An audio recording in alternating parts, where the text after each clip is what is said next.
경제일기에서 다룰 주제 살펴볼까요? 현대자동차의 전기차 코나 일렉트릭에서 또다시 화재 사고가 발생했습니다. 정의선 현대차그룹 회장이 총수에 오른 지 3일 만에 일어난 데다 명확한 사고 원인이 파악되지 않아 현대차의 신뢰도부터 미래차 사업에 대한 타격이 우려되고 있습니다. 한편 올 하반기 최대어였던 빅히트 엔터테인먼트의 주가가 연일 하락하면서 초보 투자자들의 환불 요청이 이어지고 있습니다. 공모주 시장에 대한 투자 열기가 과열됐다는 지적과 거품 논란도 계속되고 있는데요. 묻지마 투자의 위험성 그리고 옥석을 가리는 방법까지 알아보겠습니다. 지금까지 경제일기 브리핑이었습니다.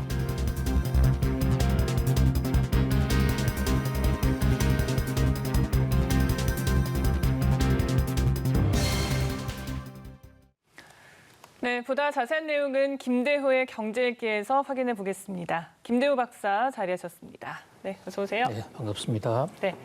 자, 리콜에 들어간 현대 코나 전기차에서 또 화재가 발생했습니다.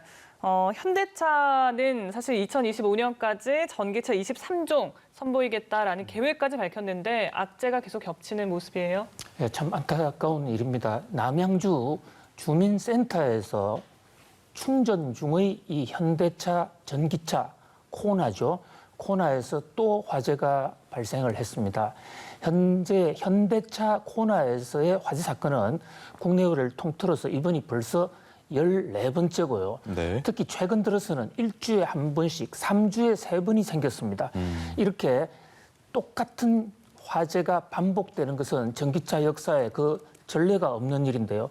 특히 정의선 이 현대 회장이 취임한 지 사흘 만에 터진 사건. 네. 거기다가 또 현대차가 전 세계 7만 7천 대를 상대로 전면적 리콜을 하겠다고 선언한 지 하루 만에 터졌어요. 그러니까 현대차의 이런 조치를 비웃기라도 하듯이 화재는 계속되고 있는데 여기에 현대가 계속 이렇게 수수방관을 하고 있다면 이것은 현대차에 대한 근본적인 어떤 신뢰 상실로 이어져서 한국차나 한국 배터리가 세계 시장에서 큰 성과를 이룰 수도 있다. 또 최근 새로 취임한 정의선 회장은 취임사에서나 지금 이 순간까지 코로나에 대해서는 단 한마디 언급조차 없습니다. 예. 이런 것들이 시장의 불신을 더 증폭시키지 않을까 매우 지금 우려되는 순간입니다. 이게 남양주에서 발생한 사건인데 이 차가 그러니까 리콜 들어갔다가 나온 차인지 아직 리콜 때문에 들어가지 않은 차인지 이건 아직 확인이 안 된 거죠, 박사님? 그렇습니다. 회사 측에서는 아직 지금 공식 발표를 하지 않고 있기 때문에 이 리콜 들어가서 다시 고쳤는데 사고가 났는지 아니면 리콜 전에 사고가 났는지 확인이 되고 있지 않습니다만은 지난주에 국회에서도 이 문제가 제기돼서 또 현대차의 지금 리콜이라는 게 네. 무늬만 리콜이고 그냥 한번 손봐주기 또는 인터넷 시스템 한번 점검해주기 정도가 아니냐라는 지금 볼멘 소리가 지적이 되고 있어요. 네. 왜냐하면 화재 사건이 일어나서 주로 배터리 부분에서 불이 탔는데 현대가 지금 해주겠다는 리콜은 배터리는 전혀 건드리지 않고 배터리 셀도 배터리 팩도 건드리지 않고 배터리와 자동차를 연결하는 그 부분에 이른바 BMS라는 이 배터리 매니지먼트 시스템 그것을 업데이트를 해주겠다. 네. 이런 대목에서 이게 과연 리콜이냐. 그러다 보니까 이번 남양주 사건 같은 경우도 리콜을 하고 일어났느냐 안 하고 일어났느냐 의미가 없다. 어차피 리콜은 아니었다. 지금 이런 주장까지 나오고 있는 리콜에 대한 근본적인 진정성까지 지금 의심받고 있는 그런 상황으로 알겠습니다. 몰려가고 있습니다. 어쨌든 정의선 신임 회장의 어깨가 좀 무거워질 것 같습니다. 이런 문제들도 그렇고 그 테슬라에 비해서 국내에서조차 우위를 지금 점하지 못하고 있기 때문에요. 미래차 사업 어떻게 보십니까? 그렇습니다. 이게 역시 안타까운 일인데요. 정부가 우리나라의 미래차, 그중에 특히 전기차의 성장을 위해서 지금 엄청나게 정부 재정을 통해서 세금도 깎아주고 지원금이라는 걸 줍니다.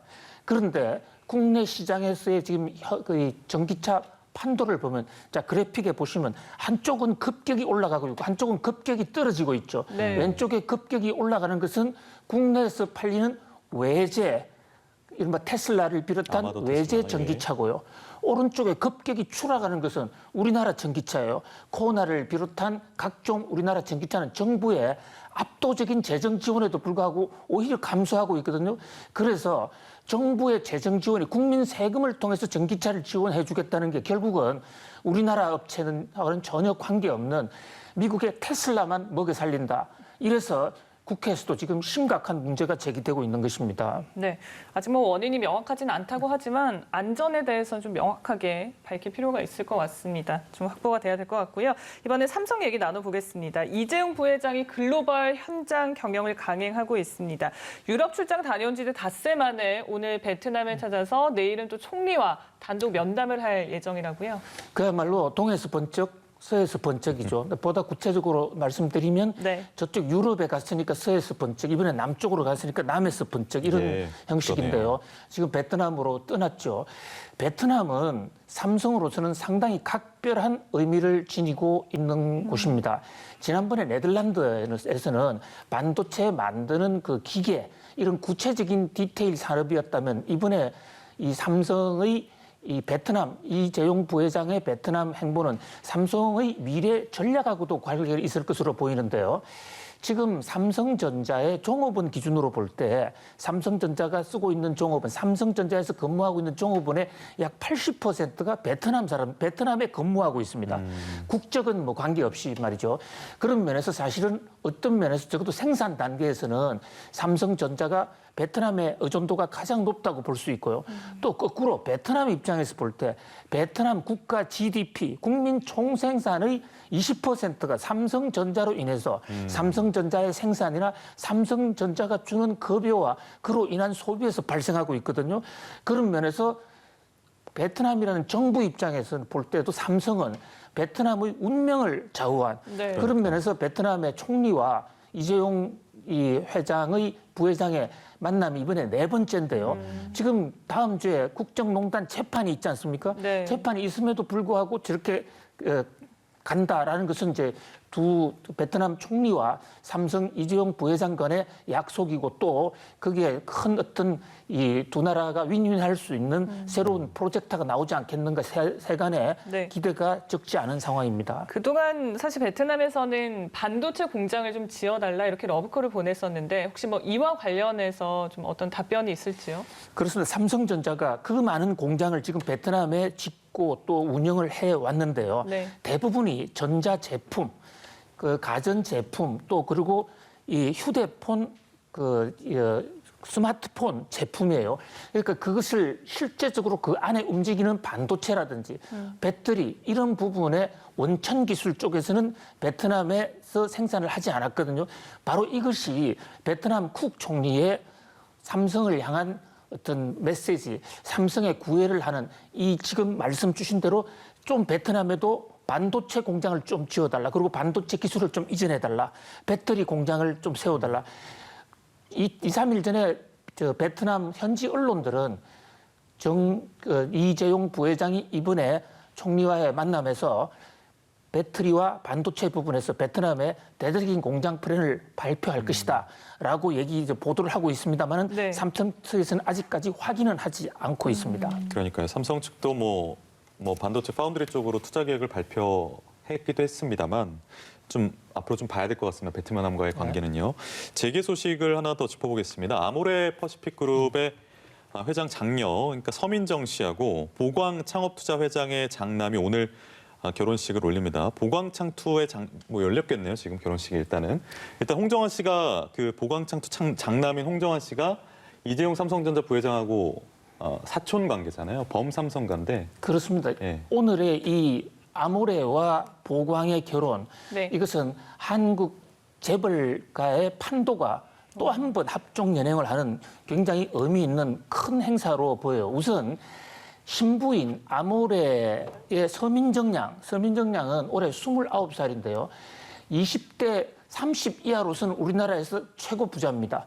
주식이 가장 많아요. 아버지 서경배 아모레 퍼시픽 회장이 주식 상속을 상당수를 해주는 바람에 20대 최고 부자고. 네. 그런데 저 아모레는 바로 서경배 아모레 회장님의 부인이 농심의 신춘호 씨의 딸이에요.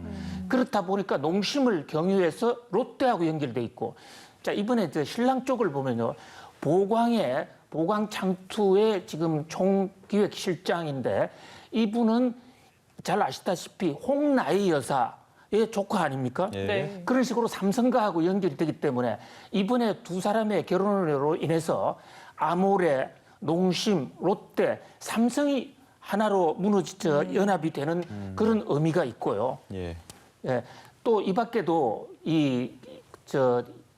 서민정양으로부터 이제 내려오게 되면 저 아모레 퍼시픽 회장의 아들이 없어요. 그렇다 보니까 이제 딸도 본격적으로 경영에 참여해서 네. 한번 비즈니스를 이끄는 시대, 딸의 시대도 오지 않느냐, 여러 가지 면에서 지금 귀추가 주목되고 있습니다. 지금 보여드리고 있는 사진은 지난 6월의 약혼식 때인데 그렇습니다. 말씀하신 것처럼 맞습니다. 범삼성가 인사들의 얼굴이 좀 보입니다. 네. 이소연 부사장의 모습도 보이고 다음 주제로 엄청난 뭐 넘어가죠. 혼맥을 맺은 건데 앞으로 시너지는 좀 지켜보도록 하는 걸로 하죠. 그렇습니다. 예. 자, 빅히트 엔터테인먼트 엄청난 관심을 받으면서 IPO를 했는데 글쎄요, 상장 이후에 주가는 큰 폭으로 하락을 하고 있습니다. 오늘 보니까 20만 원 선이 또 깨졌더라고요. 그렇습니다. 연사흘째 대참사가 일어나고 있습니다. 많은 사람들은 이 빅히트가 IPO를 하면 문자 그대로 경제적으로도 빅히트를 쳐줄 것이라고 기대를 했는데 네. 결과는 더블 히트를 치고 있는 것인지 주가가 지금 오히려 떨어지고 있어요. 떨어지는 폭도 상당히 큽니다. 특히 지난 주말에는 하루에 40% 이상 떨어졌고요. 그 과정에서 주식이 잠깐 올랐다가 떨어졌는데 잠깐 올랐던 그 순간에 우리나라의 개미들이 주식을 집중적으로 또 샀거든요. 네. 그러면서 외국인과 기관들은 빠져나가는데 그러다 보니까 결과적으로 이 주식이 높은 수준에서 샀던 우리 개미들의 경우에는 약 4천억 이상을 샀어요. 엄청난 투자 손실도 지금 우려되고 있는 그런 상황이고 국제적으로도 빅히트의 주가 하락, 이 K-팝을 통해서 예술이나 문화 쪽에서는 성공했지만은 경제적으로는 또 다른 세계에 또 다른 영역이 있는 것이 아닌가라는 상당히 우려가 나오고 있는 그런 대목입니다. 네, 사실 일각에서는 고평가 논란도 있었기 때문에 일부 이제 조정에 들어가는 거다라는 시각이 있는데 언제까지 이어질 거라고 보시는지요? 그렇습니다. 실제로 고평가 논란이 상당히 문제가 됐었죠. 예. 13만 5천 원으로 상장을 했는데요. PER 지수나 PBR 다른 어떤 각종 주가 지수를 측정하는 지수를 기준으로 볼 때 다른 회사들에 비해서 상당히 높은 가격으로 시작을 했어요. 그만큼 좀 자신감이 있었다고나 할까요? 욕심이 많았다고나 할까? 특히 가격을 평가를 할 때 대상으로 같이 평가한 모델로 삼았던 것이 이 네이버나 카카오 같은 가장 잘 나간 IT 기업을 상징 옆에 끼웠단 말이죠.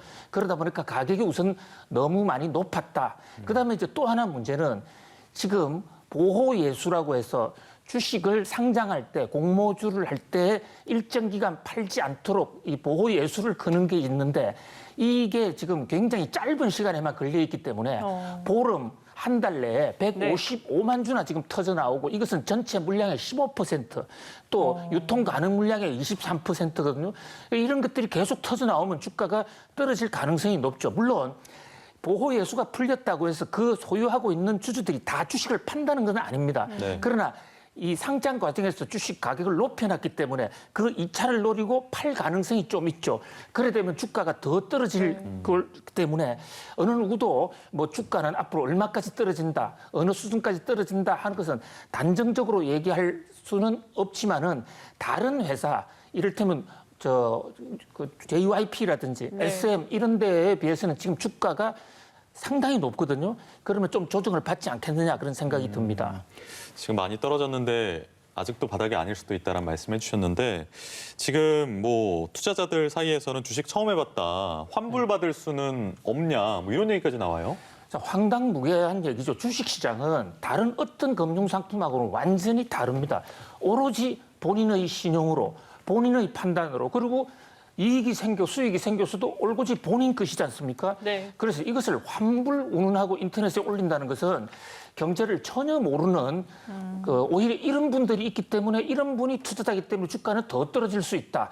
지금부터라도 좀 이 주식 시장에 대한 엄정한 대응을 해야 될 것으로 보이고요. 또 주식은 또 떨어지면 오르는 날이 있고 가치 투자적 관점에서 여러 가지 각종 경제 지표를 분석을 하면서 현재 시세가 가치보다 낮을 때는 투자하고 높을 때는 파는 그런 좀 지혜가 필요한 것으로 보입니다. 네, 뭐 투자가 그렇겠습니다만 공모주 투자할 때 좀 각별히 주의를 하셔야겠습니다. 김대우 경제읽기 김대우 박사와 함께했습니다. 고맙습니다. 감사합니다.